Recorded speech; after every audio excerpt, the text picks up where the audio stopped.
2026-এর SIR তালিকায় স্থান পাওয়ার জন্য প্রচুর পরিমাণে ভাই বোনেরা যাদের বয়স 18 বা তার বেশি হয়েছে তারা ফর্ম 6 ভরেছিল, কিন্তু অধিকাংশ ফর্ম রিজেক্ট হয়েছে। এই কারণে প্রচুর পরিমাণে রিকোয়েস্ট এসেছে আমি সঠিকভাবে যেন ফর্ম 6 ভরে এবং তার সাথে কিভাবে ফর্ম 6-এর সঙ্গে অ্যানেক্সের 4 বা অ্যানেক্সের 3 ইনক্লুশন করতে হয় সেটা যেন আমি দেখিয়ে দিই। এই কারণে এই ফর্মটা আমি হাতে নিয়েছি। তো প্রথমেই আমাদেরকে এই জায়গাটায় লিখতে হবে আমাদের বিধানসভা এলাকার নাম। এই ফর্ম 6 উপরে এই জায়গাটায় লেখা আছে হয় নতুন করে ভোট তোলার জন্য অথবা ভোটকে এক বিধানসভা এলাকা থেকে অন্য বিধানসভা এলাকায় শিফট করার জন্য। এখানে বিধানসভা এলাকার নামটা লিখে দেওয়ার পরে এই ঘরটাতে টিক দেব যদি আমি নতুন ভোটার হই, এবং এই ঘরটাতে টিক দেব যদি আমি আমার ভোট এক জায়গা থেকে অন্য বিধানসভায় শিফট করাতে চাই। ম্যান্ডেটরি পার্টিকুলার্স এই ঘরটা ফিল করতেই হবে।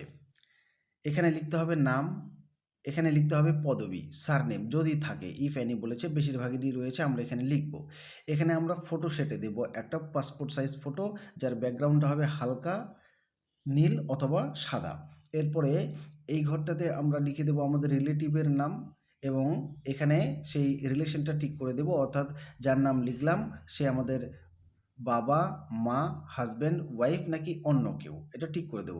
চেষ্টা করব আমরা আমাদের বাবা অথবা মায়ের নামের মধ্যে যে কারো একজনের নাম লিখতে এখানে, যদি আমাদের বিবাহ না হয়ে থাকে, এবং বাবা ও মায়ের মধ্যে তার নামই লেখার চেষ্টা করব যার নাম 2002-এর তালিকায় রয়েছে। যদি না থাকে, ঠাকুরদা, ঠাম্মা বা দাদু দিদার নাম থাকে, তাহলে আমরা এই যে আদার এ টিক দিব, আদার এ টিক দিয়ে আমার ঠাকুরদা বা ঠাম্মা, দাদু বা দিদা যার নাম রয়েছে 2002-এর তালিকায় তার নামটা এখানে আমরা লিখে দেব। দিয়ে এই রিলেশন টাইপে আমরা টিক করে দেব আদারে। কেন? তার কারণ 2002 সালের এক্সট্রাক্ট কিন্তু এর সাথে জুড়ে দিতেই হবে, এই জন্য। এবার বলেছে age as on 1 January of current calendar year, 2026-এর জানুয়ারির 1 তারিখ অনুযায়ী কত বছর বয়স হচ্ছে সেটা হিসাব করে এখানে বসিয়ে দিতে হবে, কত বছর কত মাস। এরপর বলেছে ডেট অফ বার্থ, আমার জন্ম তারিখটা এখানে উল্লেখ করে দিতে হবে। Gender of applicant, male, female না থার্ড জেন্ডার, সেটা উল্লেখ করতে হবে।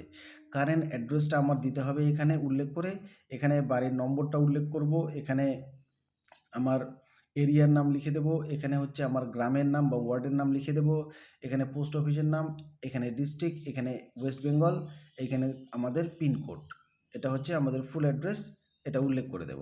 এবার পার্মানেন্ট অ্যাড্রেস বেশিরভাগ মানুষের সেম হবে, তাহলে উপরের এবং নিচেরটা একই হবে, যদি আলাদা হয় তাহলে পার্মানেন্ট অ্যাড্রেসটাও ভরে দেব দেখে দেখে। এরপরে বলেছে epic number if issued, epic number আমাদের ইস্যু হয়নি যারা ফ্রেশ ভোটার, কিন্তু যদি বিধানসভা এলাকা আমরা চেঞ্জ করতে চাই, এক জায়গা থেকে অন্য জায়গায় আমাদের ভোটটাকে শিফট করতে চাই, তাহলে আমাদের ভোট উঠেছে, সেক্ষেত্রে আমরা আমাদের এপিক নাম্বারটা এখানে উল্লেখ করে দেব। এরপরে বলেছে অপশনাল পার্টিকুলার্স, এগুলো দিলেও চলবে না দিলেও চলবে, অনেকের ক্ষেত্রে এগুলো প্রযোজ্য নয়, কিন্তু যাদের ক্ষেত্রে প্রযোজ্য তারা দেবেন। ডিসেবিলিটি ইফ এনি, ডিসেবিলিটি যদি থাকে, ভিজুয়াল এম্পেয়ারমেন্ট, যদি আপনার চোখের দৃষ্টি কম থাকে, আপনি কম দেখেন, সেক্ষেত্রে প্রথম ঘরটাতে টিক দেবেন। যদি কথা বলতে, স্পিচ অর হিয়ারিং ডিসেবিলিটি, শুনতে এবং কথা বলতে অসুবিধা হয়, তাহলে আপনার দ্বিতীয় ঘরটাতে টিক দেবেন। এবং লোকোমোটর ডিসেবিলিটি মানে চলার ক্ষেত্রে যদি অসুবিধা থাকে মানুষের, যাদের সার্টিফিকেট অবশ্যই থাকতে হবে, তাহলেই টিক দেবেন, না হলে দরকার নেই।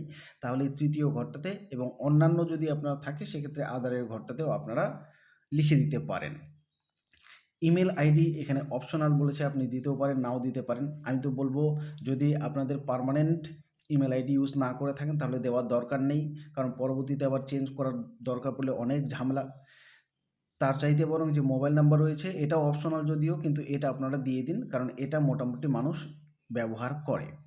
এবার ডিক্লারেশনে বলেছে I hereby declare that to the best of my knowledge and belief I am a citizen of India and place of my birth is, এবার এখানে আপনার ভিলেজ অথবা টাউন যেখানে আপনি থাকেন তার নাম, এখানে ডিস্ট্রিক্ট, এখানে স্টেট আবার লিখতে হবে, লিখে আপনি ডিক্লেয়ার করছেন I am ordinarily residing at the address given at H, আমি এইচ নম্বরে যে অ্যাড্রেসটা দিয়েছি সেটাতে আমি বসবাস করছি।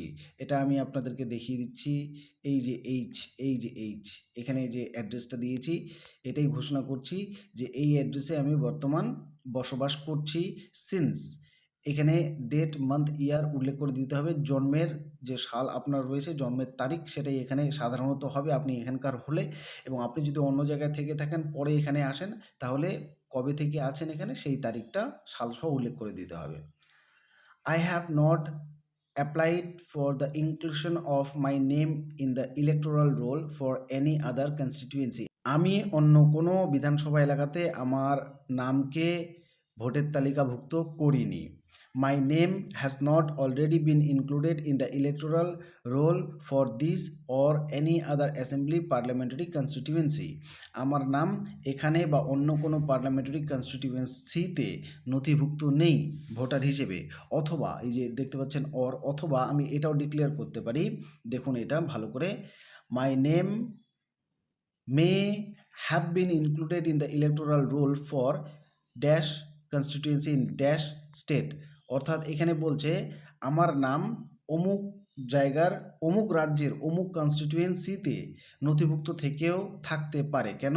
In which was I ordinarily residing earlier at the address mentioned below, and if so, I request that the same may be deleted from the electoral roll. বলছে আমি এখানে আপনি ঘোষণা করছেন যদি এটা সত্য হয় যে আমি অমুক রাজ্যের অমুক বিধানসভা এলাকাতে কিছুদিন অর্ডিনারি বাসিন্দা হিসেবে বসবাস করেছিলাম, সে কারণে ওখানে আমার নাম উঠে থাকতে পারে। যদি থেকে থাকে তাহলে আপনি ডিলিট করার পারমিশন দিচ্ছেন যে ওটা ডিলিট করে দেবেন। এরপরে আবার বলেছে এই যে অ্যাড্রেসটা চেয়েছে, যদি আপনি এই ঘরটা যদি আপনি ফিল আপ করে থাকেন, অর্থাৎ আপনি পশ্চিমবঙ্গের বাইরে রাজ্যে যদি দীর্ঘদিন বসবাস করেছেন, সেখানে আপনার ভোট রয়েছে কিনা আপনি জানেন না, আপনার সন্দেহ রয়েছে যে থেকে থাকতেও পারে, সেক্ষেত্রে আপনি কোথায় ছিলেন ওই রাজ্যের তার অ্যাড্রেসটা আমরা যেভাবে অ্যাড্রেস লিখি সেই অ্যাড্রেসটা এখানে দিয়ে দেবেন।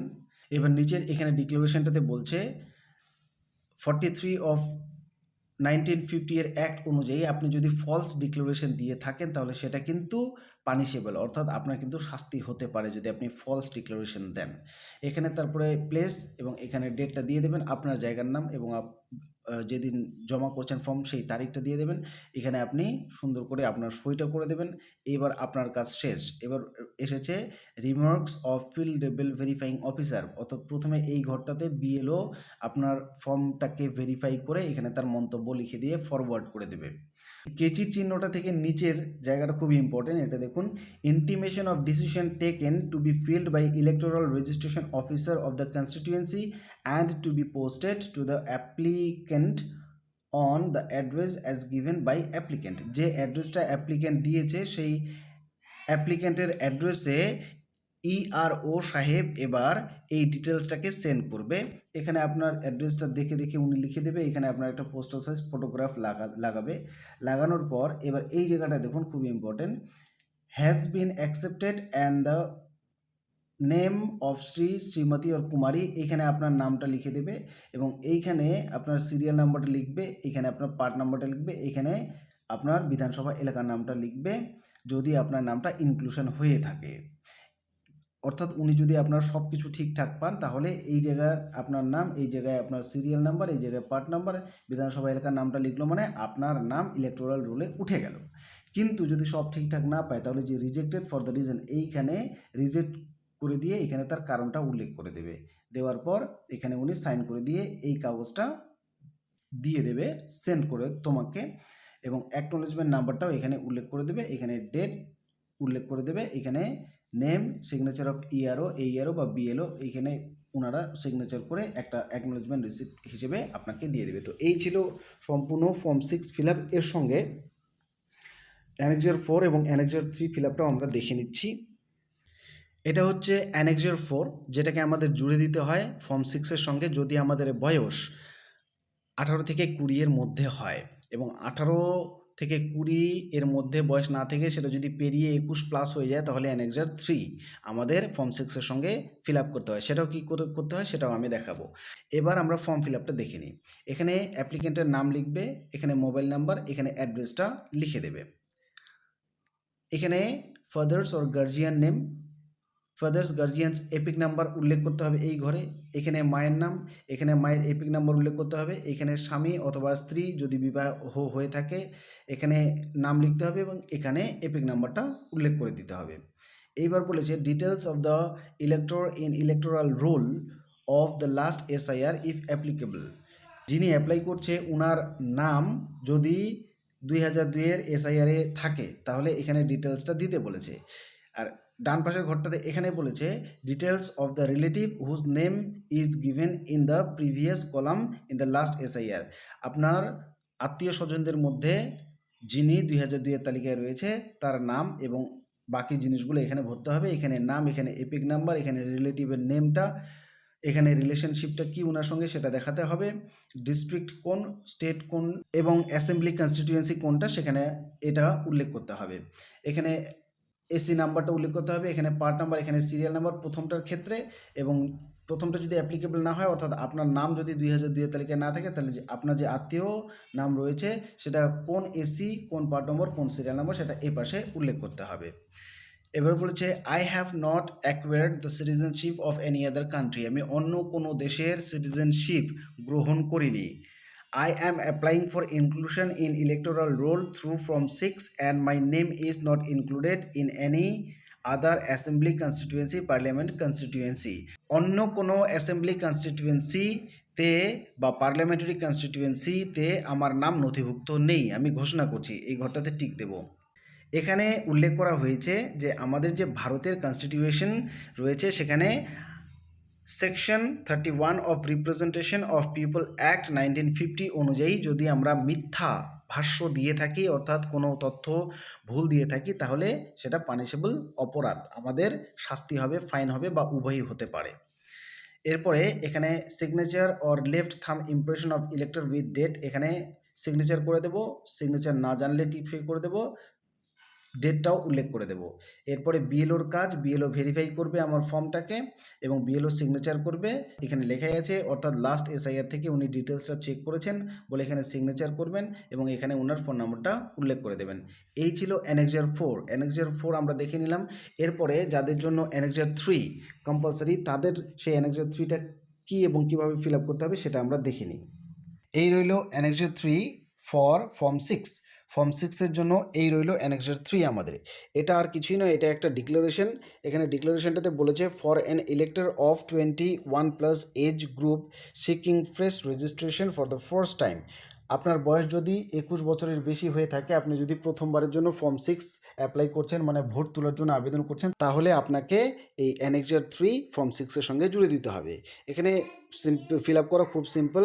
এখানে আই এর পরে লিখবেন আপনার নাম, তারপরে সন ও daughter of or wife of, আপনার পিতা, মাতা অথবা স্বামীর নাম। এখানে আর ও অর্থাৎ রেসিডেন্ট অফ, এখানে আপনার যে অ্যাড্রেস রয়েছে সেটা উল্লেখ করে দেবেন, গ্রাম বা ওয়ার্ডের নাম। কোন বিধানসভা এলাকায় আপনি অ্যাপ্লাই করেছেন তার নামটা এখানে লিখে দেবেন। As my name does not figure in electoral role anywhere in India, আমার নাম ভারতের অন্য কোনো কনস্টিটিউয়েন্সিতে নেই, এই কথাটাও আপনি ডিক্লেয়ার করছেন। 2 নম্বরে বলেছে I have not been issued any EPIC at any time in the past in constituency, any constituency, কোনো কনস্টিটিউয়েন্সিতে আমি বিগত বছরে আমার ভোট তুলিনি, আমার কোনো অ্যাপিক নেই। এবার এখানে সিগনেচার করে দেবেন, ব্যাস। এখানে একটা সতর্কতা বাণী উল্লেখ করা রয়েছে, আর কিছুই নয়, ওই যেটা আমি শোনালাম যে section 31 of representation act of people act 1951 অনুযায়ী আমি যদি এক্ষেত্রেও ফলস ডিক্লারেশন দিয়ে থাকি সেটা পানিশেবল অপরাধ, অর্থাৎ আমার কোনো মতেই ফলস ডিক্লারেশন দেওয়া যাবে না, যদি দিয়ে থাকি তাহলে সেটা শাস্তিযোগ্য অপরাধ। তো এই ছিল ডিটেলস। আশা করি এই ফর্মটা দেখে এইভাবে যাদের ক্ষেত্রে যেটা প্রযোজ্য, যাদের বয়স 20-র নিচে 18-র বেশি তারা হচ্ছে অ্যানেক্সার 4, এবং যাদের বয়স 21 পেরিয়ে গেছে তারা অ্যানেক্সার 3 ফর্ম 6-এর সঙ্গে জুড়ে দেবে। তাহলে অ্যাপ্লিকেশনগুলো যেভাবে দেখালাম এইভাবে ফিল আপ করলে বাতিল হবে না। চ্যানেলটির সঙ্গে জুড়ে থেকো এরকম আপডেট পাওয়ার জন্য। ধন্যবাদ।